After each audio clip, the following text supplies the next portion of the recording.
चंदूच्या वडिलांनी त्याच्यासाठी वारसा हक्कामध्ये खूप सारी जमीन सोडली होती, मात्र त्याला त्याची काहीच कदर नव्हती, कारण त्याने कुठून तरी ऐकलं होतं की एक जादुई औषधी आहे. म्हणून तो दिवस रात्र त्याच औषधीला बनवण्याच्या नादात असायचा. या गोष्टीचा फायदा घेऊन गावातल्या लोकांनी त्याची सगळी जमीन हडपली होती. ही जडीबुटी काम तर करेल ना? हो हो, 100% उपाय होईल. हो, ही घ्या नाणी. ह्याच्यावरून त्याची पत्नी रमा खूप चिडायची. अय्यो, सगळी जमीन तर विकून टाकलीत. आता जो जमिनीचा छोटा तुकडा उरला आहे त्याच्याकडे तरी लक्ष द्या, नाहीतर ती सुद्धा हातची निघून जाईल. फक्त एकदा का मी ते सोनं बनवणारं औषध बनवलं ना की मग आपल्याकडे पैसाच पैसा असेल आणि सुखाचं सुख. अय्यो, कोणास ठाऊक कोणत्या औषधीच्या भूताने झपाटला आहे यांना.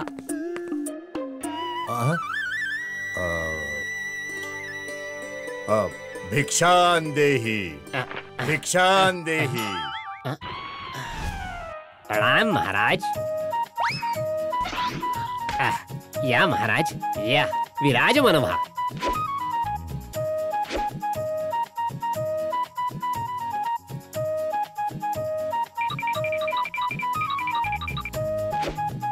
पुत्र, तुझ्या सेवेने मी अतिप्रसन्न झालो आहे. खरंच का महाराज? मग तर माझं आयुष्य सत्कारणी लागलं म्हणायचं. फक्त जाण्यापूर्वी एका प्रश्नाचं उत्तर द्या. मी एका जादुई औषधी बद्दल ऐकलंय हो, जी कुठल्याही वस्तूला सोन्यात रूपांतरित करू शकते. हे खरंय का हो? अगदी खरं आहे. जेव्हा मी हिमालयात तपस्या करत होतो तेव्हा मी त्या जादुई औषधीला बनवण्याचा विधी देखील शिकून घेतला होता. काय? मिळाली. अय्यो, मिळाली. मला माहित होता महाराज. आता पटकन मला ते औषधी बनवण्याची पद्धत शिकवून टाका हो महाराज. त्यासाठी तुला खूप मेहनत करावी लागेल. इतक्या वर्षांपासून मेहनतच तर करतोय. तुम्ही केवळ पद्धत सांगा हो, मी ते नक्की करेन. तर मग नीट ऐक. तुला एक केळ्याचं झाड लावावं लागेल आणि त्याला रोज पाणी द्यावं लागेल. बस? अरे, हे तर खूपच सोपं काम आहे. माझं म्हणणं पूर्ण ऐकून तरी घे. जेव्हा ते झाड मोठं होईल तेव्हा हिवाळ्यात त्याच्या पानांवर दवबिंदू जमा होतील. तुला त्या दवबिंदूंना या बाटल्यांमध्ये जमा करायचं आहे. बाटलीमध्ये दवबिंदू? ते सुद्धा झाड लावून? अहो महाराज, एखादी सोपी पद्धत सांगा ना. सोपी पद्धत? मग तुला हे जमण्यासारखं नाही. अय्यो, थांबा महाराज, थांबा. तुम्ही केवळ उपाय सांगा. मी पूर्ण जीव लावून मेहनत करेन ती झाड लावण्यासाठी. तर मग ऐक. जेव्हा तुझ्याकडे दवबिंदूंनी भरलेल्या अशा 5 बाटल्या जमा होतील तेव्हा त्यांना घेऊन माझ्याकडे ये. मी त्यांना माझ्या मंत्र शक्तीने जादुई औषधींमध्ये रूपांतरित करेन. मग त्या औषधींचा एक थेंब देखील कुठल्याही वस्तूला सोन्यात रूपांतरित करेन. हिवाळा तर वर्षातले फक्त काहीच महिने असतं की वो. त्यात अशा 5 बाटल्यांमध्ये दवबिंदू जमा करण्यात तर माझा जीव निघून जाईल हो, आणि अनेक वर्ष देखील निघून जातील हो. पण दुसरा मार्ग देखील नाही ना. चंदू शेत जमीन साफ करून त्यावर खूप सारी केळीची झाडं लावतो.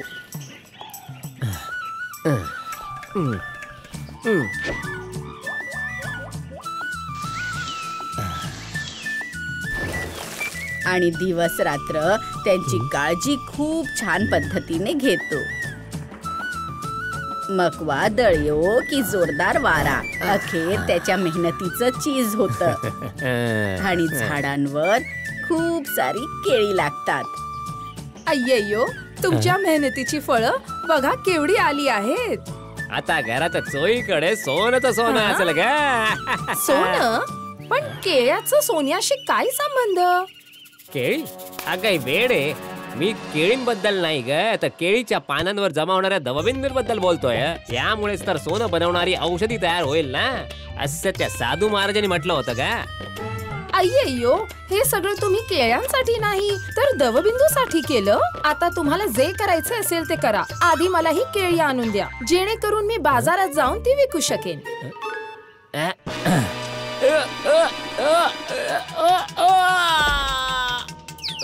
अय्यो दवबिंदू.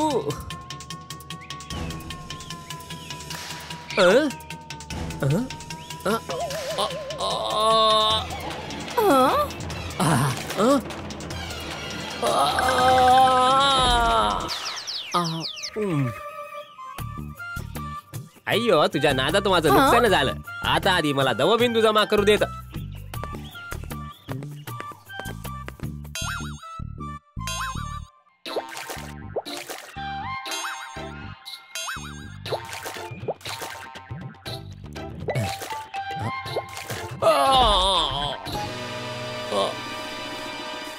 फक्त एकच बाटली, अशा 5 बाटल्या जमा करण्यात केवढी वर्ष लागतील मला.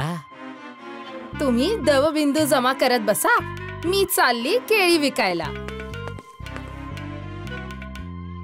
चंदू दरवर्षी केळीची झाडं लावायचा आणि त्यांच्यातून दवबिंदू जमा करायचा. इथे रमा तयार केळींना बाजारात विकून यायची. बघता बघता 5 वर्ष पूर्ण झाली आणि अखेर चंदूने 5 बाटल्या दवबिंदू जमा केले. अरे वा, मी करून दाखवलं. अय्यो मी करून दाखवलं बघा. महाराज महाराज, हे बघा, या आहेत पूर्ण 5 बाटल्या दवबिंदू भरून. आता पटकन तुमच्या मंत्राने याला जादुई औषधी बनवून टाका हो महाराज.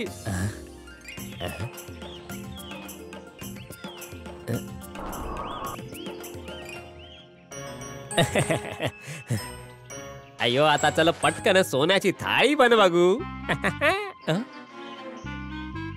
आणखीन टाकतो. हे होत का नाहीये? सोन्याचं पान बन. हे पण नाही झालं. हे पण नाही. अय्यो हे काम का करत नाही हो? कारण अशी कुठलीही औषधी नसतेच मुळी. काय?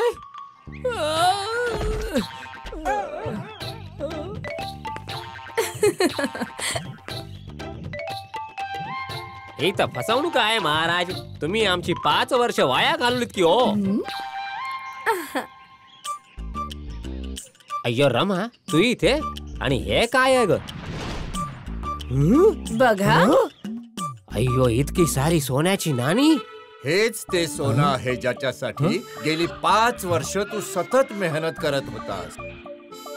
म्हणजे जेव्हा तू शेती करून केळ्याची झाडं उगवत होतास तेव्हा रमा ती केळी बाजारात विकून यायची आणि हळूहळू तिने मेहनतीने एवढी नाणी जमा केली. हेच तर आहे तुझं ते सोनं. आणि हे कुठल्याही औषधीमुळे नाही तर तुझ्या परिश्रमाने जमा झालं आहे. पण ही गोष्ट मला तुम्ही आधी का नाही सांगितली? जर आधी सांगितलं असतं तर तू हे सगळं केलंच नसतंस. अय्यो मला क्षमा करा महाराज. माझ्या लक्षात आलंय की मेहनतच खरी जादुई औषधी आहे. त्या दिवसानंतर चंदू खूप मेहनत करू लागला आणि नीट समजून घेतल्याशिवाय कोणाच्याही म्हणण्यावर विश्वास ठेवायचा नाही. If you like this video, subscribe to our channel Murthy Media.